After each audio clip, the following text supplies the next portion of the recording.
Práctica de comprobación de componentes en máquinas de bebidas calientes. En esta práctica, primero identificaremos algunos de los componentes más usuales en una máquina de bebidas calientes. Explicaremos un poco la función de cada uno de ellos y comprobaremos su funcionamiento.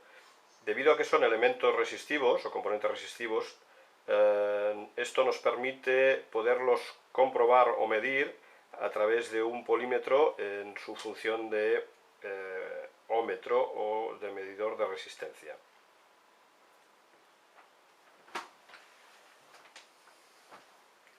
Tenemos la caldera de la máquina y en la caldera podemos identificar en la parte superior el bloque de electroválvulas.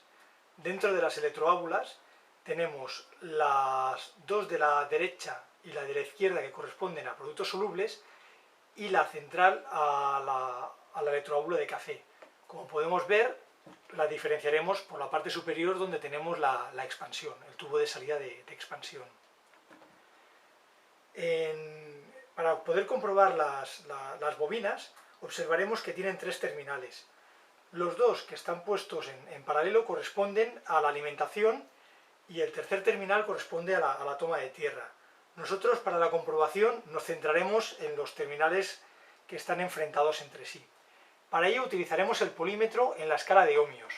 Primeramente conectaremos las pinzas, la pinza de color negro en el común y la pinza de color rojo, en este caso en la escala de voltios y ohmios.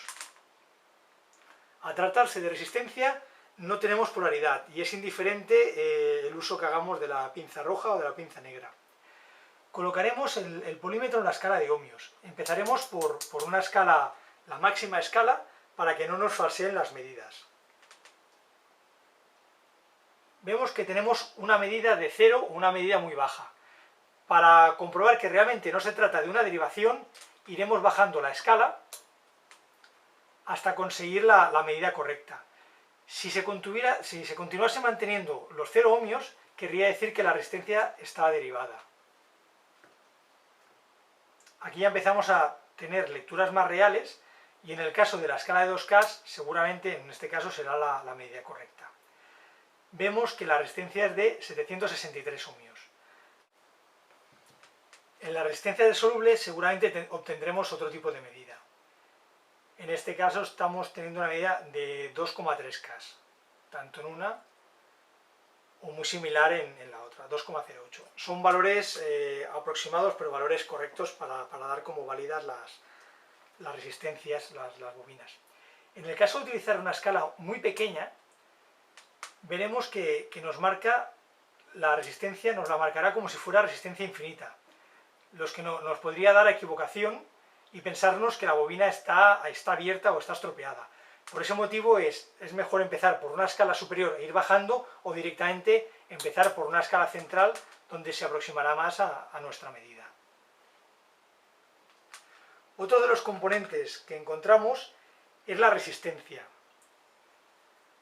La resistencia la encontramos situada en el centro, vemos los terminales donde irá conectada la tensión de alimentación y su resistencia queda introducida dentro para podernos calentar el agua. Al tratarse también de un componente resistivo y dependiendo de la potencia de la resistencia nos marcará un valor u otro. En este caso nos marca muy pequeña, cambiamos la escala y podemos ver que estamos sobre un valor de unos 50 ohmios. Muy importante en el caso de la resistencia que está en contacto con el agua es comprobar que no exista derivación. Para ello miraremos la resistencia de cada uno de los terminales por separado con la toma de tierra. En este caso, la toma de tierra la tenemos en este tornillo de la resistencia. Aquí sí que el valor tiene que ser infinito, tiene que ser un valor muy muy elevado.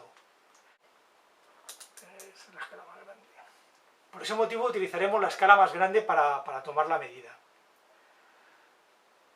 Está marcando un valor superior a 1,3 megas, bueno, un valor rozando el infinito, tanto en un terminal como en el otro terminal. Si hubiese derivación, veríamos que dependiendo de la derivación que existiera, este valor iría disminuyendo, y cuanto más se acercase al valor 0, más peligroso sería la conexión de la resistencia. Otro componente que tenemos es el clixon. El Clixon, en contacto con la caldera, está registrando la temperatura. Si alcanzase valores que pudiesen ser peligrosos, en este caso, si mirásemos las características, valores de 150 grados, desconectaría la alimentación de la resistencia y de esta forma evitaríamos que existiese ningún peligro. Vemos que consta de 4 terminales. Corresponden a una fase y a la otra fase. Normalmente el contacto fijo corresponde a la entrada de corriente y el contacto que es móvil es el que irá conectado a la resistencia. Para comprobar si funciona correctamente tendremos que mirar continuidad entre los dos extremos y la resistencia tiene que ser de 0 ohmios.